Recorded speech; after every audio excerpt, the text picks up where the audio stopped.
سال میں اسلام اخلاق مصطفیٰ سے، کردار پیغمبر سے پورے عرب میں پھیل گیا۔ 900 سال ہندوستان میں حکومت رہی، یہاں کیوں نہ پھیل سکا؟ یہ فکرہ سمجھ میں آ جائے تو دین سمجھ میں آ جائے گا۔ جو پھیل گیا تھا وہ دین تھا، جو نہیں پھیلی وہ حکومت تھی۔ جو اسلام کے پاکیزہ دامن پر دہشت گردی کے دھبے لگائے جا رہے ہیں، انہیں صاف کرنا ہو تو اماموں والا اسلام بتاؤ، مظلوموں والا اسلام بتاؤ، بادشاہوں والا اسلام مت بتاؤ، کیونکہ اسلام میں 2 کردار آپ کو نظر آئیں گے۔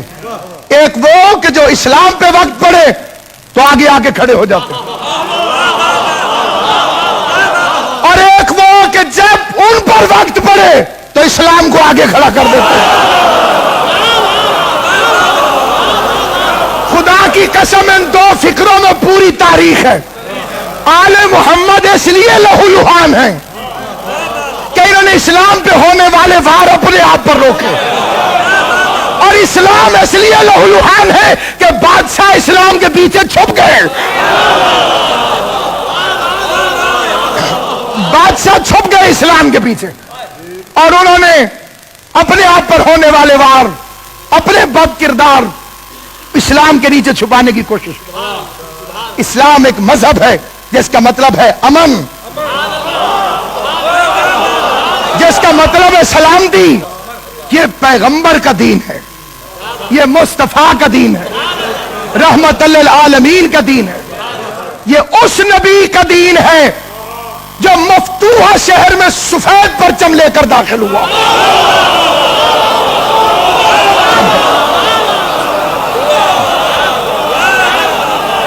مکہ فتح ہو چکا تھا، مکہ فتح ہو چکا تھا۔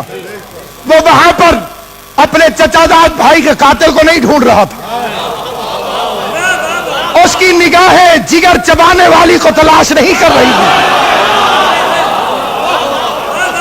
کچھ آوازیں اٹھ رہی تھی کہ آج بدلہ لینے کا دن ہے، اور وہ بار بار فرما رہا تھا آج معاف کر دینے کا دن ہے۔ اور جب داخل ہوئے تو اب اعلان سنیے، یہ ہے پیغمبر امن جو آ کے اعلان فرماتے ہیں کہ جو دروازہ بند کر لے امان ہے، جو خانہ کعبہ میں آ جائے امان ہے، اور جو ابو سفیان کے گھر چلا جائے امان ہے۔ طاقت میں ہے لیکن یہ اعلان ہے۔ اور مدینے میں جب ظاہری حکومت بھی قائم ہو گئی، ایک دن اس شاعر کو صحابہ کرام پکڑ کر لے آتے ہیں جو مکے میں حضور کے خلاف شعر پڑھتا تھا، حجب کہتا تھا سرکار۔ وہاں ماحول نہیں تھا کہ اس سے بدلہ لیا جائے، خاموش اختیار کی۔ اب مدینہ آ گیا اور وہ کہیں سے گزر رہا تھا، بعض حضرات نے دیکھا، پکڑ کے بوری میں بند کر کے لے آئے، سرکار کے سامنے پھینک دیا گیا۔ حضور نے ارشاد فرمایا اس کی زبان کاٹ دو۔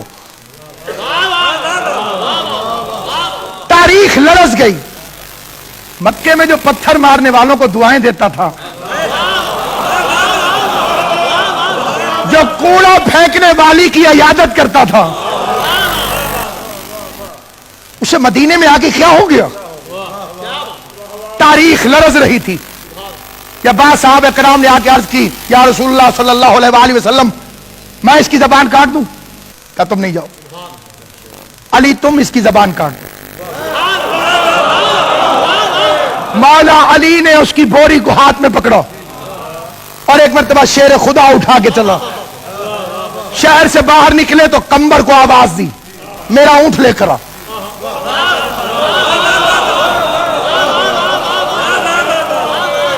اونٹ آ گیا، مولا نے اونٹ کو کھولا، تماشا دیکھنے والے کھڑے تھے۔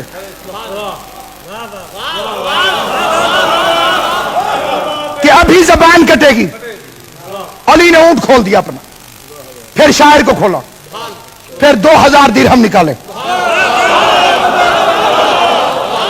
شاعر کے ہاتھ میں درہم رکھے, اونٹ پہ بٹھا کے کہا انہیں میں دیکھ لوں گا, تو بھاگ جاؤ. اب ان سے پوچھئے کہ جو تماشا دیکھنے آئے تھے اور کچھ بھی دیکھنے کو نہ ملا, تب وہ علی علیہ السلام کی شکایت کرنے گئے رسول خدا کے پاس. آپ نے کہا تھا زبان کاٹ دو, علی نے اونٹ بھی دیا, 2000 بھی دیے.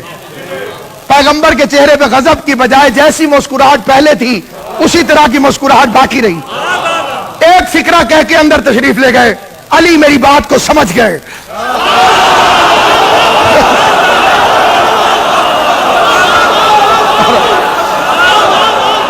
علی میری بات کو سمجھ گئے, تمہاری سمجھ میں میری بات نہیں آئی.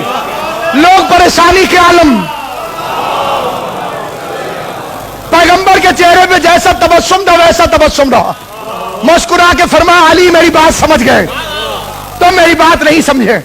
لوگ پریشان گھر چلے گئے کہ صاف ہی تو کہا تھا زبان کاٹ دو, اور علی نے تو کاٹی ہی نہیں, الٹا اونٹ بھی دیا, پیسے بھی دیے, بھگا بھی دیا, اتنی مشکل سے پکڑا تھا.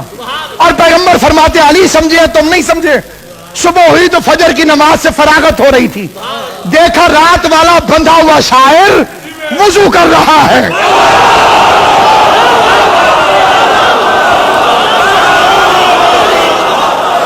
اور اس نے آ کے حضرت محمد مصطفیٰ صلی اللہ علیہ وآلہ وسلم کے پاؤں چومے, اور پاؤں چوم کر ایک پرچہ اس نے جیب سے نکالا, کہنے لگا آپ کی شان میں نعت لے کر آیا ہوں.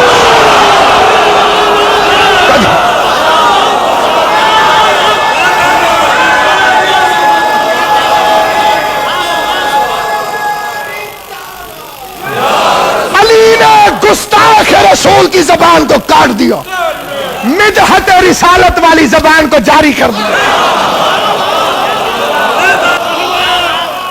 آپ کو ایک بات عقیدے میں اچھی نہیں لگتی تو قرآن پڑھیے. قرآن تو نان مسلم کے لیے بھی کہتا ہے لکم دینکم ولی دین.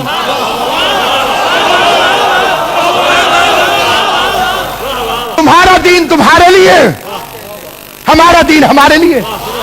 جہاں زبردستی تو نہیں چلے. لا اکراہ فی الدین قد تبین الرشد من الغی. ہم نے ہدایت اور گمراہی کو کھول کھول کے بیان کر دی.